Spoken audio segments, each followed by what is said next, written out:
मौतली की दरखास्त जो है वो पेंडिंग है। जो इनडिसेंट हेस या उजरत है वो जज हुमायूं दिलावर ने नहीं की, वो आज चीफ जस्टिस पाकिस्तान एक इनडिसेंट हेस में नजर आए, अनड्यू हेस में नजर आए। क्यों? और मैं ये बात मेरिट पे करता हूं, मेरा दिल दुखी है as a student of law. यानी आपको अगर इतना लगाव है इमरान खान साहब से और आप समझते हैं, आज आपने गुस्से में वकील को कहा कि क्यों ना उनको रिलीज, वो नजर आ रहे हैं कहीं, यानी आपको ये भी तवक्को थी कि शायद नजर ही आ जाए कोर्ट रूम के अंदर, दोबारा मौका मिल जाए गुड टू सी यू कहने का।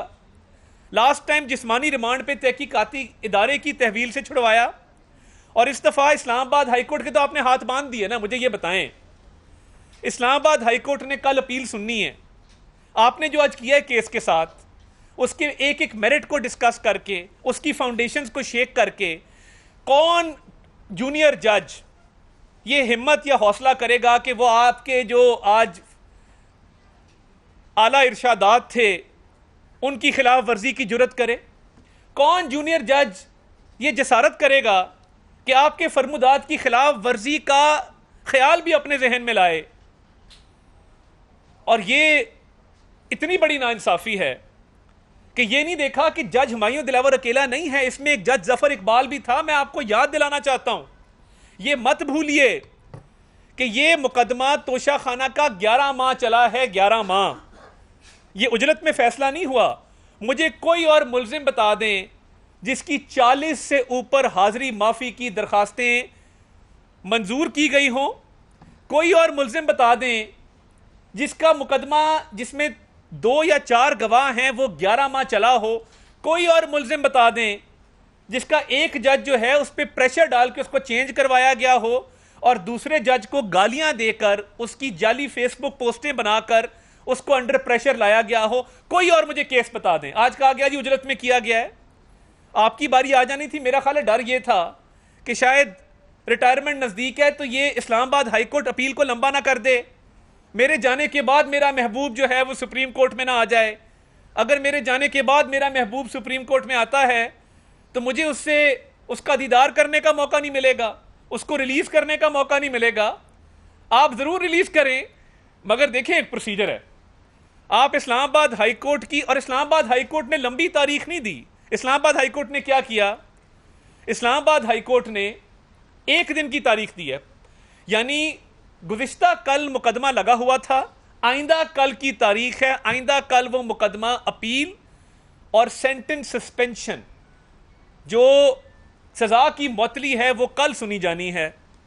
अब अगर सुप्रीम कोर्ट ये जानते बूझते हुए कि इस्लामाबाद हाई कोर्ट ने शॉर्ट डेट दी है, अपील को सुनना है, सजा मौतली की दरख्वास्त को सुनना है, आज आपने मेरिट्स में जाके पाकिस्तान की तारीख की सबसे बड़ी नाइंसाफी की कि आपने केस के मेरिट डिस्कस किए जो आपका इख्तियार नहीं था, जो आपका इस्तेकाक नहीं था।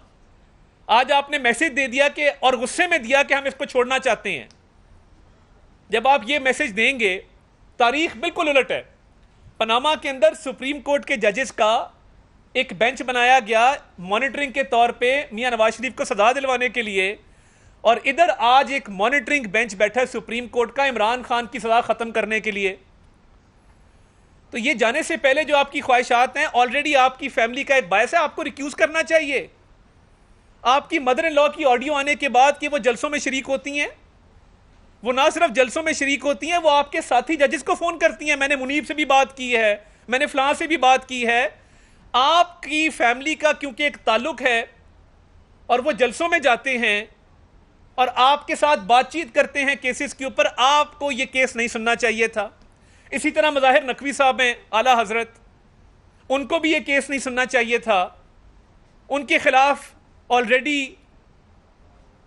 एक सुप्रीम जुडिशल काउंसिल का रेफरेंस पेंडिंग है।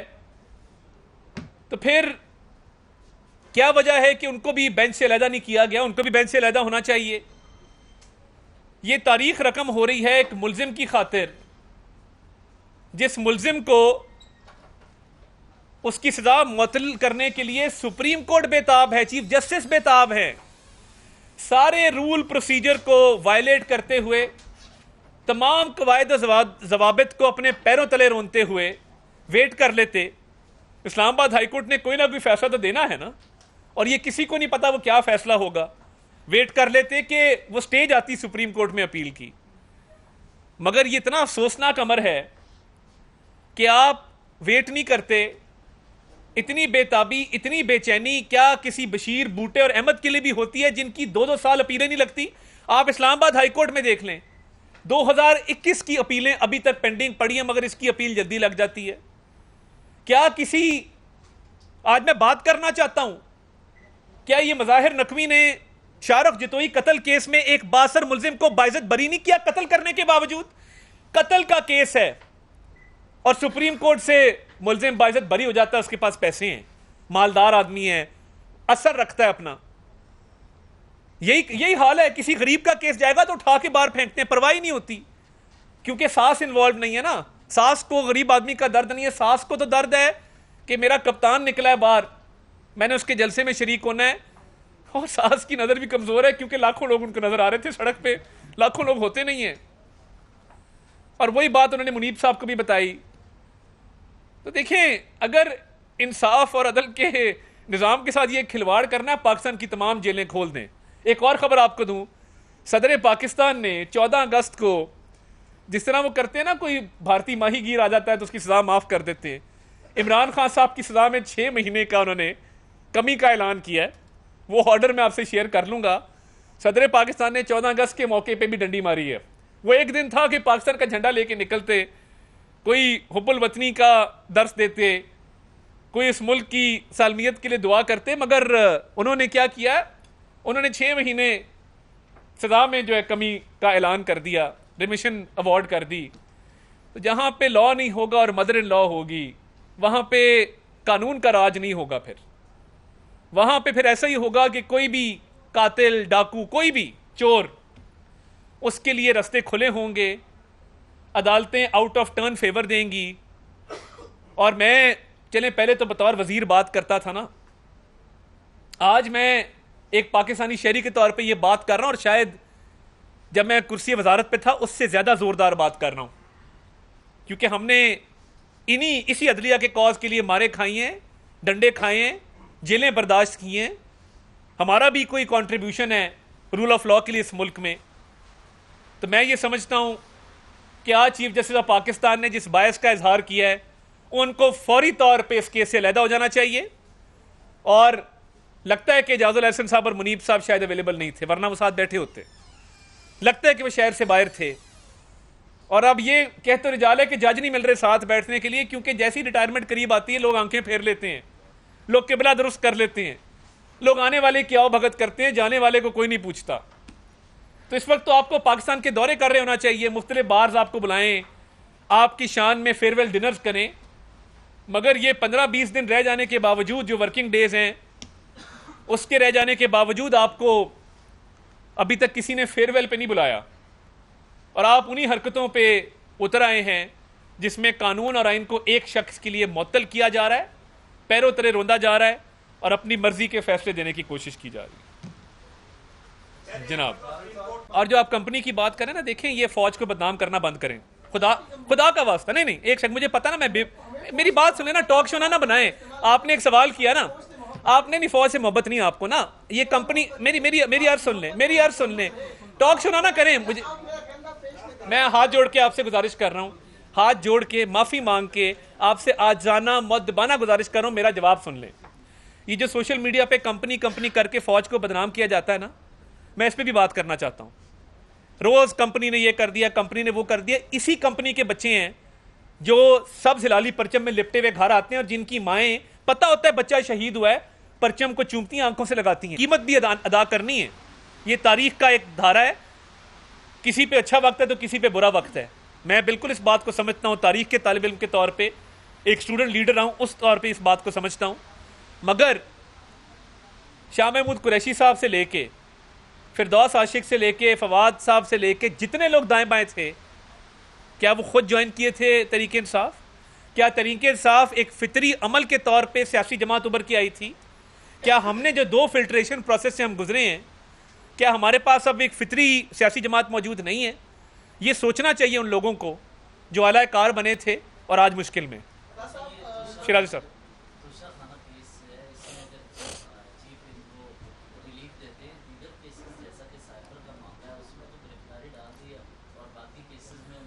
बड़ा वैलिड लीगल पॉइंट है आपका।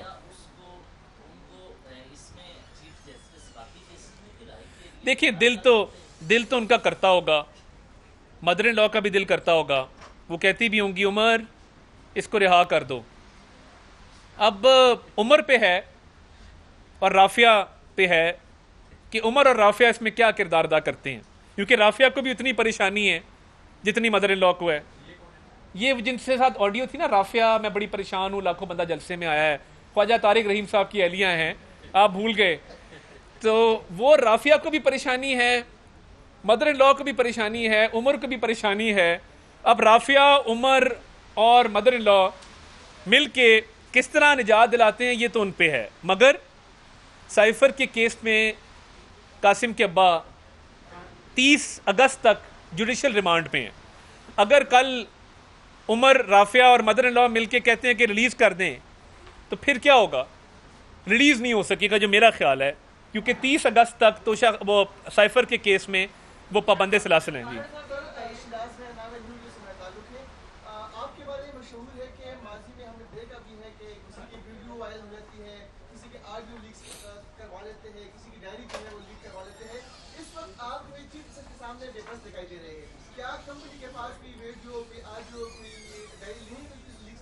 नहीं, देखें, एक तो लीक ना मैंने कराया ना आपने कराया, और जो आप कंपनी की बात करें ना, देखें ये फौज को बदनाम करना बंद करें, खुदा का वास्ता। नहीं एक सेकंड, मुझे पता ना, मेरी बात सुन लेना, टॉक शो ना बनाए। आपने एक सवाल किया ना, आपने नहीं, फौज से मोहब्बत नहीं आपको ना, ये कंपनी मेरी अर्ज सुन लें, टॉक शो ना करें। मुझे, मैं हाथ जोड़ के आपसे गुजारिश कर रहा हूँ, हाथ जोड़ के माफी मांग के आपसे आजाना मुअद्दबाना गुजारिश कर रहा हूँ, मेरा जवाब सुन लें। ये जो सोशल मीडिया पे कंपनी करके फौज को बदनाम किया जाता है ना, मैं इस पे भी बात करना चाहता हूँ। रोज कंपनी ने ये कर दिया, कंपनी ने वो कर दिया। इसी कंपनी के बच्चे हैं जो सब हिलाली परचम में लिपटे हुए घर आते हैं और जिनकी माएं, पता होता है बच्चा शहीद हुआ है, परचम को चूमती हैं, आंखों से लगाती हैं। ये भी इस्लामाबाद में एक प्रोटेस्ट हुआ, ये जो दहशतगर्दी है इसके पीछे वर्दी है। भाई वर्दी वालों का क्या कसूर है? डॉलरी जंगे, अब आप अंदाजा करें कि बेवकूफ कैसे लोग रहे। डॉलरी जंगे, आखिरी डॉलर मिलिट्री एड में पाकिस्तान कब आया था मुझे आप बता दें। मुशर्रफ दौर के बाद मिलिट्री एड में $1 पाकिस्तान आया, मुझे बता दें। ये कहना कि दहशतगर्दों को, मैं उस पर बात करना चाहता हूं, मैं आपका तफसीली जवाब दूंगा, आपकी पूरी तसल्ली कराऊंगा। मैं उस पर भी आ रहा हूं, जो आपने किया ना, मेरा जवाब ले लें। मैं ऑडियो लीज पे आ रहा हूं। नहीं मैं एक सेकेंड ना, क्योंकि अभी बात की ना कंपनी की, तो मैं नहीं वो उसने कंपनी की बात की ना, हाँ उस पर भी आता हूं मैं, उस पे भी आता हूं। आप नहीं आपने कंपनी कहा ना, तो कंपनी टिकटॉक के ऊपर कंपनी जो मर्जी कह दे, वो मुझे पता है कंपनी किसको कहते हैं। मैं भी टिकटॉक पे लाख से ऊपर फॉलोअर है, मैं कोई कल का बच्चा नहीं हूं कि यहाँ पे आके बैठ गया और मुझे पता नहीं है कि आप कंपनी किसको कह रहे हैं। देखें, मेरा नजरियाती इख्तलाफ है इस बात पे कि आप, पिछली गवर्नमेंट ने टीटीपी को आबाद करवाया, प्रो टीटीपी पॉलिसी उस खातून की वालदा की थी जो आज जेल में है, ये ना भूलें। और दहशतगर्दों के हाथों रोज ताबूत घरों में आते हैं। हिम्मत है उन लोगों की कि जिनके बच्चे सीनों पे गोलियां भी खा लेते हैं, जख्मी भी होते हैं, और वो परचम को फिर भी चूमते हैं। ये क्या जज्बा है? ये कहां से आता है ये जज्बा? और आप यहाँ पे कहते हैं जी दहशतगर्दी के पीछे वर्दी है, और आप कहते हैं कि जी ये डॉलरी जंगे हैं। भाई आपके लीडर ने, आपकी वालदा की काबीना ने टीटीपी को वापस आबाद करवाया। और देखें, जहां तक बात है मियां नवाज शरीफ की, गुजरांवाला के जलसे में क्या कहा, आज तक बिलो द बेल्ट हिट किया, मुझे बता दें। कहा कि न्यूट्रल होना हमारी डिमांड है। जिसने न्यूट्रलिटी आई हम खामोश हो गए। ये जमात जिस तरह बनी थी ना, इधर उधर से लोग तोड़ के, कहीं की ईंट कहीं का रोड़ा, भानुमती ने कुंबा जोड़ा, तो ये कुंबा को रातों रात फितरी अमल के तौर पे नहीं बना था। और वो मौजूद है लोग, आपको पता है जिन्होंने जोड़ा था। दूसरी बात, ऑडियोज के बारे में एक शख्स जिसका नाम काजी फायजीसा है, उसने मिन्नत की, उसके खिलाफ रेफरेंस बनाया उस कंपनी ने जिसके मौजूद इमरान न्याजी साहब थे और उनके कुछ रुफका और सहूलतकार थे। उन्होंने कहा कि उमर अताब बंदयाल साहब, ये ऑडियोज का सिलसिला बंद होना चाहिए। उन्होंने कहा नहीं देखेंगे बाद में। तब तकब्बर था, गरूर था कुर्सी का। जब अपनी ऑडियोज आई हैं तो आज रो रहे हैं।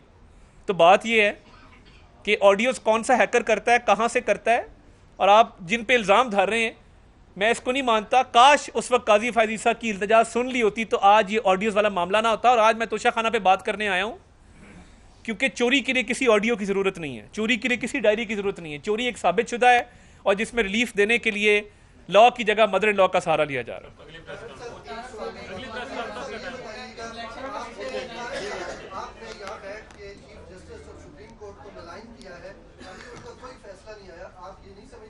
नहीं, आप ये आपकी राय है मलाइन करना, या आप वाकई समझते मैंने मलाइन किया है? नहीं, कैंपेन देखें, मैंने क्या कहा है?